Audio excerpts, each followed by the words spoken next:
नमस्कार, आप देख रहे हैं एनबी न्यूज। मैं आपके साथ रवि राजपूत। हमारे खास कार्यक्रम स्वर्णिम मध्य प्रदेश छत्तीसगढ़ में आप सभी का स्वागत है। वहीं केंद्रीय मंत्री स्मृति ईरानी का शुक्रवार को छत्तीसगढ़ का दौरा था। वो यहां बिलासपुर में बीजेपी के महतारी हुंकार रैली को उन्होंने संबोधित किया था, जिस पर छत्तीसगढ़ के मुख्यमंत्री भूपेश बघेल ने अब प्रतिक्रिया दी है और क्या कुछ कहा है, सुनाते हैं। सबसे ज़्यादा महिलाएं यात्रा करती है ट्रेनों में और सबसे सुविधाजनक और सस्ता है, और उसको बंद करके रखें। स्मृति ईरानी जी आई हैं तो ज़रूर इसमें सुधार होगा। और झलियामारी कांड, सारकेगुड़ा कांड, अखोड़वा कांड, गर्भाशय कांड, नसबंदी कांड, इसका जवाब देना चाहिए। और ये तुलना करना है तो यूपी से कर ले, वहाँ कितना हो रहा है और यहाँ की क्या स्थिति है। यदि महिलाओं का अत्याचार की बात है तो, और यहाँ जितनी भी घटनाएं हुई है सबके खिलाफ एफआईआर हुआ है और सब में कार्रवाई हुई है। ये सर फुटेजा ने पूर्व मुख्यमंत्री को पत्र लिखा है, अपनी व्यथा बयां की है उन्होंने। निवेदन भी किया है कि अब तो मुझे बख्श दीजिए, मैं पहले ही पीछे चल रहा हूँ, मेरे से जूनियर अधिकारी 4 साल आगे पद के लिए। रमन सिंह जी जब सत्ता में थे तो फिर उनके खिलाफ कार्रवाई क्यों नहीं की? सबसे बड़ा सवाल ये है। 2015 का केस है, 2018 तक वो मुख्यमंत्री रहे, उसके खिलाफ क्या कार्रवाई की है बता दें। जो आप बात कर रहे हैं उसके खिलाफ कार्रवाई करना था, नहीं किए। दूसरी बात यह है कि अनिल टुटेजा जी के केवल 8 महीने कार्यकाल क्यों जांच के दायरे में होना चाहिए? 2011 से या उसके पहले से 2004-5 से क्यों नहीं होना चाहिए? जब ईडी जब फाइल खोलती है तो फिर वो 90 में कब खरीदे? तुम्हारे पास पैसा कहाँ से आया? 85 में कितना था, 2000 में कितना था? ये जब पूछते हैं तो ईडी को क्यों नहीं पूछना चाहिए 2011 का मामला? क्यों नहीं पूछ रही है? सवाल तो इस बात का है, आखिर किसको बचा रहे हैं? और रमन सिंह जी इसमें नहीं आए थे क्या? क्योंकि पिछले समय आए थे तो चुटका दिए थे, इस समय नहीं दे रहे हैं। चलिए और कोई सवाल? आज भेंट मुलाकात कार्यक्रम में जा रहा हूँ। सर, धान खरीदी की प्रक्रिया चल रही है, अवैध परिवहन को लेकर क्या कुछ चल रहा है? अभी देवभोग में हाल ही में अवैध परिवहन करते धान पकड़ा। जो भी इस प्रकार से दूसरे राज्यों से यदि धान यहाँ खपाने की कोशिश की जा रही है उसके खिलाफ कार्रवाई की जाएगी। हमने नाकेबंदी भी की है, पुलिस भी अलर्ट किया है और जिला प्रशासन को भी कहा है कि हमारे किसान के धान खरीदी होना चाहिए, दूसरे प्रदेशों की धान खरीदी नहीं होनी चाहिए, कोचियों की धान खरीदी नहीं होनी चाहिए। भेंट मुलाकात जा रहे हैं? भेंट मुलाकात कार्यक्रम में जा रहा हूँ। आज 2 दिन का कार्यक्रम, आज और कल 2 दिन चांपा जहांगीर और कलतरा विधानसभा, और फिर उसके बाद फिर राजनांदगांव खैरागढ़ विधानसभा जिला। खैरागढ़ तो हो चुका है, जा चुका हूँ, खैरागढ़ भी नहीं जाऊँगा। लेकिन डोंगरगढ़ का आधा हिस्सा उसमें पड़ता है, तो डोंगरगढ़ जाऊँगा, डोंगरगांव भी जाऊँगा, राजनांदगांव और उस दुर्ग संभाग के कुछ विधानसभा करूँगा। और कोई सवाल? गढ़मुक्तेश्वर में कल आपने कहा था कि किसका रिजॉर्ट है, तो जवाब तो नहीं आया, तो कुछ आप ही खुला सकते हैं? नहीं तो पहले जवाब तो लें, फिर हम बताएंगे कि इतना उनके पास आय से अधिक संपत्ति कैसे आया, उसका खुलासा करे रमन सिंह जी। हमने तो कहा 1500 गुना बढ़ा है, उसका जवाब दे। वहीं रायपुर में 11 नवंबर यानी आज स्वामी आत्मानंद अंग्रेजी माध्यम स्कूल पामगढ़ की छात्रा तान्या केसरी ने मुख्यमंत्री भूपेश बघेल से फर्राटेदार अंग्रेजी से बात कर बताया कि स्कूल खुलने से अब फीस की चिंता किए बगैर अंग्रेजी माध्यम स्कूल में पढ़ाई कर पा रही हूँ। पहले ज़्यादा फीस लगती थी। तान्या ने मुख्यमंत्री बघेल को बताया कि उनके स्कूल में लाइब्रेरी, स्मार्ट क्लासरूम जैसी सुविधाएं उपलब्ध हैं, शिक्षक भी बहुत ही सपोर्टिव हैं। वहीं सीएम ने कहा कि आज गांव में बच्चों को फर्राटेदार अंग्रेजी से बात करते देख बहुत खुशी होती है। बच्चे अपनी सांस्कृतिक परंपरा से जुड़े रहे हैं, इसलिए स्कूलों में हफ्ते में 1 दिन छत्तीसगढ़ी और सांस्कृतिक में पढ़ाई करवाई जाएगी।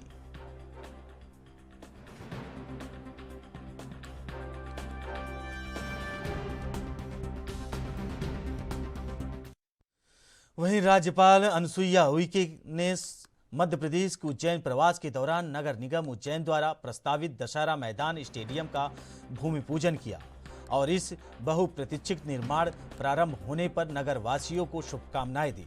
शिलान्यास कार्यक्रम को संबोधित करते हुए राज्यपाल सुश्री उइके ने इस सार्थक पहल के लिए मध्य प्रदेश सरकार और नगर निगम उज्जैन को शुभकामनाएं दी है। राज्यपाल ने कहा कि स्टेडियम का निर्माण न केवल युवाओं की खेल क्षमता को बढ़ाने में सहायक होगा, बल्कि खिलाड़ियों और खेल प्रेमियों को एकजुटता का भी एक बड़ा केंद्र बनेगा। उन्होंने कहा कि शहर में अन्य जरूरी संरचनाओं को की तरह खेल के लिए एक समर्पित स्थान होगा, बहुत जरूरी है। वहीं उज्जैन वासियों के लिए स्टेडियम इन कमी को दूर करेगा।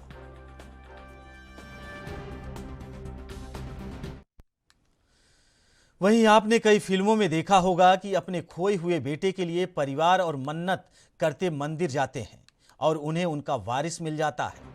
ऐसा ही एक मामला उज्जैन में देखा गया है। उत्तर प्रदेश के कासगंज निवासी खेत में मजदूरी करने वाले श्री कृष्ण बेटे के लिए दर दर भटकता रहा। उज्जैन में जब उन्हें अपने 5 साल पहले गुम हुए मानसिक रोग से ग्रस्त बेटा पंकज मिला तो उनकी खुशी का ठिकाना नहीं रहा। परिवार वालों को ऐसा लगा जैसे भगवान शिव ने उनकी मन्नत पूरी कर दी हो।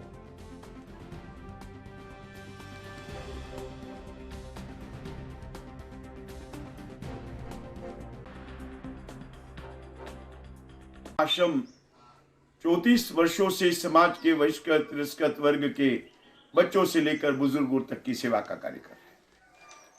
अभी हमने देखा कि उज्जैन में 800 किलोमीटर दूर से पंकज नाम का एक मानसिक विक्षिप्त बच्चा आया, 15-16 साल की उम्र, और उसकी दशा इतनी दयनीय, आप देख सकते हैं, हाथ में घाव सड़ रहा है, उसका शरीर दुर्बल है, अशक्त है, और उसकी जीने की स्थिति भी लगभग समाप्त हो चुकी थी। जिस समय वो यहाँ आया, गालियां दे रहा था, पागलपन कर रहा था, लेकिन यहाँ इस आश्रम के वातावरण में 6-7 महीने में उसके जीवन में एक परिवर्तन आया। वर्तमान में उसका जीवन कितना सुंदर है, ये आप यहाँ के रख रखाव की व्यवस्था से देख सकते हैं। अचानक उसके पिता आए, उसको ढूंढते ढूंढते उनके साथ एक समाध्या जी भी आए, पंडित जी कासगंज से, और उन्होंने हमारे सोशल मीडिया के माध्यम से समाध्या जी सेवाधाम से जुड़े हुए थे। उज्जैन में महाकाल दर्शन को आकर उन्होंने देखा, चलिए सेवाधाम भी चलते हैं। यहाँ आकर जैसे ही उन्होंने उस बच्चे का फोटो बताया और हमने बताया आपका बच्चा यहाँ सुरक्षित है, जैसे ही बच्चा पिता के सामने आया, पिता की आंखों से आंसू छलछला आए, उसका रुदन फूट पड़ा। वो कन्हैया ने कहां से कहां तक ढूंढ रहा था, और बच्चा भी पिता को देखते ही उनसे लिपट गया। इतना प्रसन्न था कि उसकी प्रसन्नता में हमें भगवान के दर्शन हो। वहीं मध्य प्रदेश के शिवपुरी जिले के पंचायत सचिवों ने लंबित 8 मांगों को लेकर मुख्यमंत्री के नाम शिवपुरी के अपर कलेक्टर को ज्ञापन सौंपा। इस ज्ञापन के माध्यम से पंचायत सचिवों ने अपनी 8 मांगें पूरी करने की मुख्यमंत्री से गुहार लगाई है।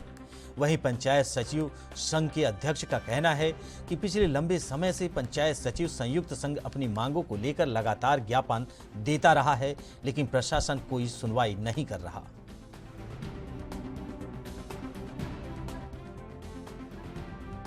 शर्मा आज जो ज्ञापन दिया है जी, किस तत्वावधान में दिया गया है? हमारी पंचायत सचिवों की मांगें काफ़ी समय से लंबित हैं, जिसमें पंचायत सचिव सारे विभागों की काम करता है, तो हम चाहते हैं पंचायत का कर्मचारी ना रहकर ग्रामीण विकास विभाग में उसका संविलियन किया जाए, अनुकंपा नियुक्ति में सरलीकरण किया जाए, 7वें वेतनमान का शीघ्र लाभ दिया जाए, जैसा कि सभी कर्मचारियों को दिया जा चुका है। तो उनकी बातें कब से चल रही है आपकी मांगे, कितने बार कर चुके हैं आप इस तरह की? ज्ञापन तो हम लगभग 8 साल हो गए हैं, इस तरह के ज्ञापन लगातार देते हैं। समय समय पर मांगे भी स्वीकार करती है सरकार, जैसा कि अभी अनुकंपा नियुक्ति का शीघ्र आदेश जारी होने वाला है, सरलीकरण वाला। 7वें वेतन का भी आश्वासन मिल चुका है, लेकिन ज्ञापन देना इसलिए जरूरी है कि वहाँ तक बात पहुँचाने का एक साधन होता है। इसलिए ये सारे हम अकेला कलेक्टर महोदय या सीओ जिला पंचायत को, हम सभी मंत्रियों को जितने भी निगमों के अध्यक्ष हैं जहाँ जहाँ पर भी हैं उन सभी को ज्ञापन देकर अपनी बात को ऊपर तक भेजेंगे। आज जो जिला लेवल पे ज्ञापन दिया है कि केवल ब्लॉक लेवल? जिला स्तरीय ज्ञापन है जिसमें हमारे मध्य प्रदेश के 23,000 पंचायत सचिवों और रोजगार सहायक 20,000 रोजगार सहायकों की मांगों को लेकर निराकरण कराने हेतु ज्ञापन प्रस्तुत किया। वहीं छत्तीसगढ़ के बालोद जिले में इन दिनों प्रशासनिक लापरवाही देखने के लिए मिल रही है। इसका सबसे बड़ा उदाहरण आपको राजस्व विभाग में मिलेगा, जहां के अधिकारियों को अपने ही विभाग के गाइडलाइन के विषय में नहीं पता है, जिसका खामियाजा जिले की आम जनता को भुगतना पड़ रहा है। वहीं बालोद एसडीएम शीतल बंसल के अनुसार छोटे टुकड़े की जमीनों को बेचनी है तो नगर निवेश कार्यालय में परमिशन लेना होगा। किसान तोमन साहू ने बताया कि इस तरह की मौखिक तुगलकी फरमान जिनका पालन करते हुए राजस्व कर्मचारी गरीब किसान को गुमराह कर नियम और कानून का भय दिखाकर मांग करते हैं। वहीं मजबूरी में लोगों को देना भी पड़ता है पैसा। इसकी जांच करवा ली जाएगी और जिला पंचायत कार्यालय में प्रतिबंधित नहीं है 5 डिसमिल से कम जमीन की रजिस्ट्री की, बट नकल के संबंध में जो भी शिकायत प्राप्त हुई है उसका विधिवत जांच करवा। तो नगर निवेश से वो अवैध प्लॉटिंग के संबंध में जांच करवाई जाती है। देखिए, अगर कोई भी जमीन अगर उनकी है और वो छोटे टुकड़ों में बेचना चाहते हैं तो उसके लिए टीएनसीपी के नियम के तहत वो लेआउट पास करा के उसे नकल जारी करवा के उसकी बिक्री कर सकते हैं। नियम के अनुसार ही इसमें बताया गया है कि यदि टीएनसीपी से लेआउट पास होता है तो अपने आगे की उसमें बिक्री की कार्यवाही वो लेआउट के आधार पे कर। छोटे जमीन का उनको अगर बिक्री करनी है तो टीएनसीपी से परमिशन लेआउट पास करा के वो कर सकते हैं। ये टीएनसीपी। वहीं रोजगार दो या फांसी दो के नारे के साथ आज आम आदमी पार्टी ने रीवा के सांसद निवास का घेराव करने कॉलेज चौक पर पहुंचे, जहां पहले से खड़ी पुलिस ने उन्हें रोकने की कोशिश की। वहीं इस दौरान प्रदर्शनकारियों ने पुलिस बैरिकेड और पुलिस को धक्का मारते हुए आगे निकल गए, जिन्हें पुलिस ने फिर रोक लिया, जिसके बाद पुलिस और आपके नेताओं के बीच जमकर तू मैं हुई। हालांकि बाद में सांसद प्रतिनिधि के आने के बाद उन्हें ज्ञापन सौंप शांति के साथ प्रदर्शन समाप्त कर दिया गया।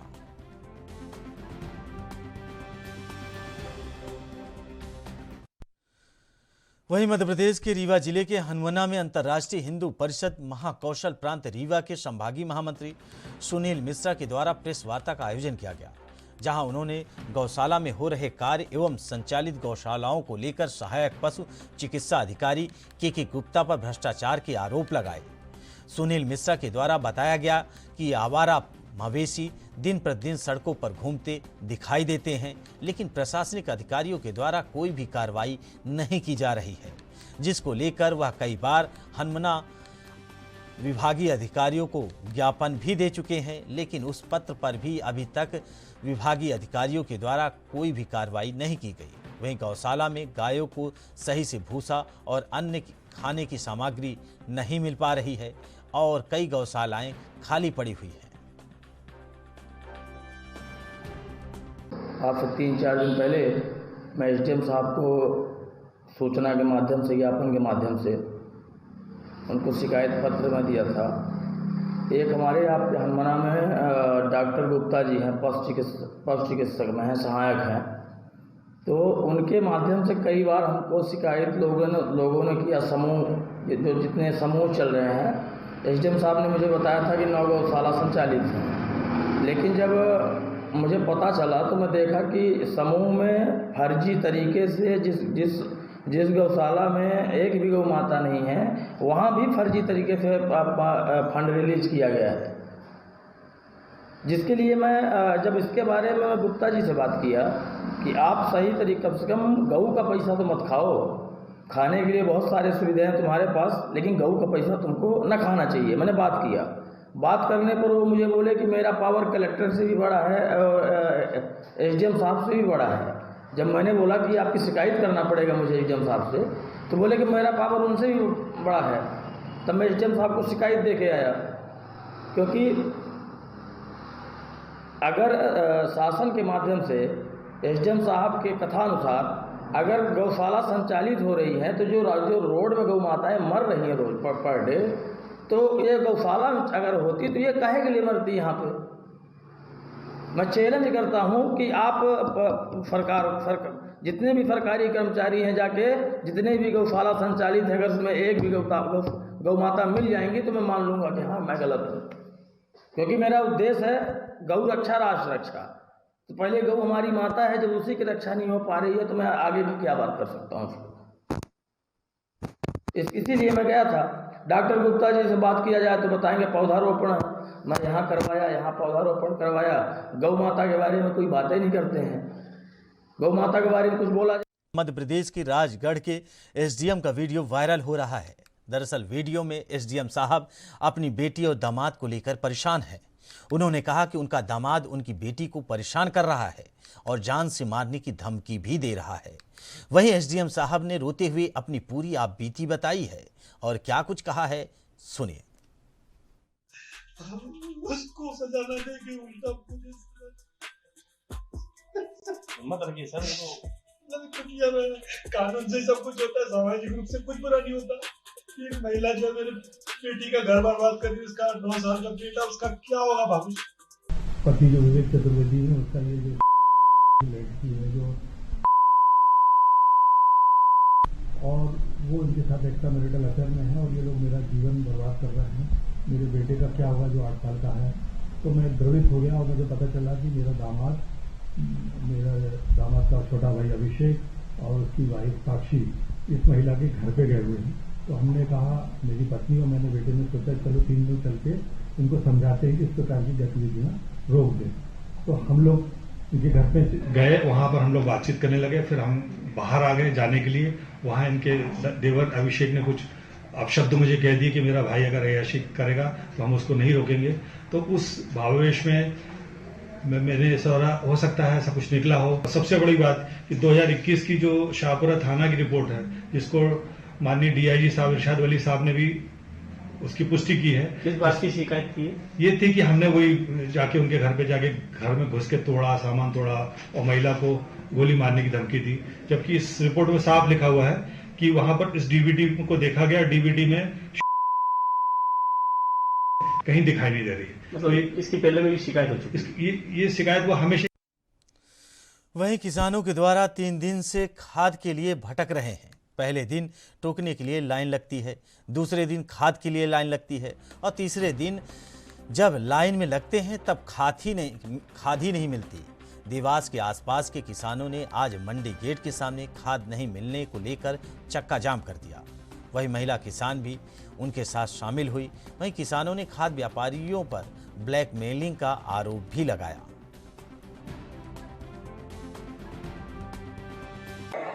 यहाँ पर खाद के लिए किसानों के द्वारा थोड़ा सी व्यवस्था मतलब खराब हो गई थी।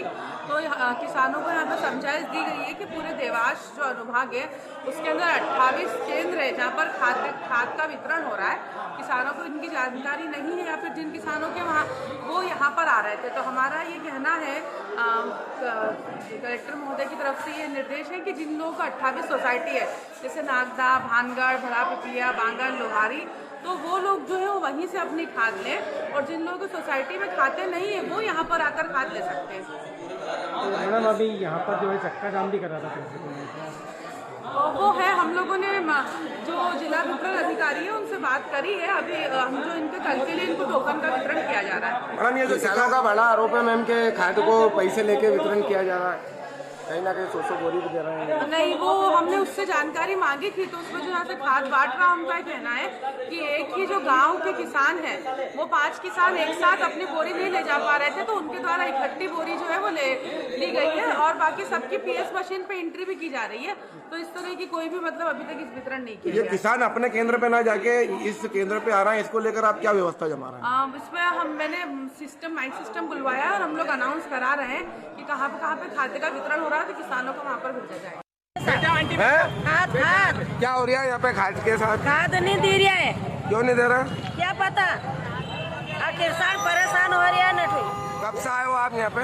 हम 8 बजे गए थे बड़े। तो क्या बोल रहे हैं अंदर? कोई नहीं है यहाँ। कौन से गाँव से आप? औरा सानी। क्या नाम है आपका? नीला भाई। उससे आ रही है। खाद नहीं मिल रहा है साहब। ऐसा बोल के गया था कि तुमको खाद मिलेगा, तो हर दुकानदार ने 5-5, 10-10 बोरी बांटी और 2-2, 4-4 टोकन। उसके बाद में सारा खाद ब्लैक में गायब हो गया, पता ही नहीं चला कहाँ चला गया। अच्छा, क्या लगता है आपको कहाँ गया खाद? ट्रक ने मोह दिया। क्या लगता है आपको कहाँ गया खाद? अभी गोडाउन में खाद बहुत सारा पड़ा है, लोग क्यों परेशान हो रहा है? क्या अधिकारी क्या बोल रहे हैं? जो अधिकारी बस टालम टोला कर रहा है कि टोकन दे देंगे, आज दे देंगे, कल दे देंगे, वहाँ जाओ वहाँ जाओ। टोकन में कहाँ गिरी है? टोकन की लाइन, एक दिन लेने आने की लाइन, और दूसरे दिन खत्म। वहीं मध्य प्रदेश के उज्जैन जिले के 7 सालों से स्नैच चेकिंग करने वाले गिरोह का एक आरोपी गिरफ्तार हो गया है। वहीं आपको बता दें, गिरफ्तार किए गए इंदौर निवासी आरोपी से 11 सोने की चेन पुलिस ने बरामद की है। उज्जैन के पुलिस कंट्रोल रूम में एसपी सत्येंद्र कुमार शुक्ल ने इसका खुलासा किया है। दरअसल पुलिस ने एक ऐसे आरोपी को गिरफ्तार किया है जो साल 2015 से अब तक उज्जैन जिले में चैन चोरी की वारदात को अंजाम देता था।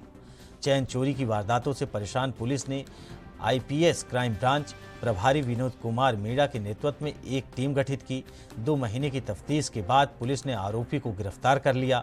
आरोपी इंदौर का रहने वाला है। पूछताछ में आरोपी ने कुल 11 वारदात करने का कबूल किया है। लोगों को ध्यान होगा, पिछले 2-3 सालों में कुछ वारदातें, इसमें एक सिंगल आदमी एक लोन ऑपरेटर के रूप में आके, और उसमें सामान्य तौर पर घटना में ये जानकारी आती थी कि वो शाइन या प्लेटिना गाड़ी का उपयोग करते हुए वारदात कर रहे थे, चेन स्नैचिंग की वारदात कर रहे थे। और इसी तरह के कुछ घटनाक्रम बड़नगर जो कस्बा है वहाँ भी हुए थे। इन सब वारदातों को देखते हुए जो डीएसपी क्राइम विनोद मीणा साहब हैं, इनकी टीम ने इस पर टेक्निकल एनालिसिस करके इन्वेस्टिगेशन प्रारंभ किया। लगभग 2 महीने की मेहनत के बाद हमने उस आरोपी को जीरो डाउन किया जो मूलतः इंदौर का रहने वाला है। उसको जब हमने पकड़ा और उस पकड़ने के बाद जब उससे पूछताछ हुई तो 2015 से लेकर अभी तक उसने कई सारी वारदातों को स्वीकार किया है। अभी हमने जो पूछताछ की और पूछताछ के बाद हमने टोटल 11 वारदातें उससे अभी तक रिकवर की हैं, जिसमें 6 वारदातें थाना बड़नगर की, 3 थाना नीलगंगा की, 1 माधवनगर की और 3 नानाखेड़ा की, 1 नीलगंगा की, 1 माधवनगर की और 6 बड़नगर की। इस तरह से टोटल 11 वारदातें अभी हम इनसे रिकवर कर चुके हैं और अभी इसमें पूछताछ चल रही है। पुलिस रिमांड ले रहे हैं और पुलिस रिमांड के बाद हम जो पूछताछ करेंगे तो अभी हमें और भी संभावना है कि कुछ वारदातें और भी इसमें निकल सकती हैं। सर, कहीं और भी इसके रिकॉर्ड सामने आए हैं? हाँ, इसके अभी जो प्राथमिक जानकारी है कि एमजी रोड थाना क्षेत्र में इसकी 3 वारदातें ऑलरेडी इंदौर में हैं और हम इंदौर पुलिस से और भी संपर्क करके इसका क्या क्रिमिनल प्रोफाइल रहा है पहले और इसके संदर्भ में पूछताछ करके और भी जानकारी एकत्र कर। सर, पुलिस ने कुछ नंबर प्लेट भी जब्त की, तो क्या बाइक पर जैसा मैंने आपसे कहा ना कि इसमें शाइन और प्लेटिना 2 गाड़ियों के उपयोग होने की बात आई थी और नंबर प्लेट जो होती थी ये सब हर बार बदल दिया करता था, तो वो वारदातें भी, वो नंबर प्लेट भी पुलिस ने रिकवर की है। इसके अलावा अपना चेहरा छुपाने के लिए वो टोपी का उपयोग किया करता था, तो उसके घर से कुछ टोपियां भी बरामद हुई हैं जो हमारे पास जो एविडेंस है। फिलहाल स्वर्णिम मध्य प्रदेश छत्तीसगढ़ में हमारे साथ इतना ही। बाकी खबरों से जुड़े रहने के लिए देखते रहिए एएनबी न्यूज। नमस्कार।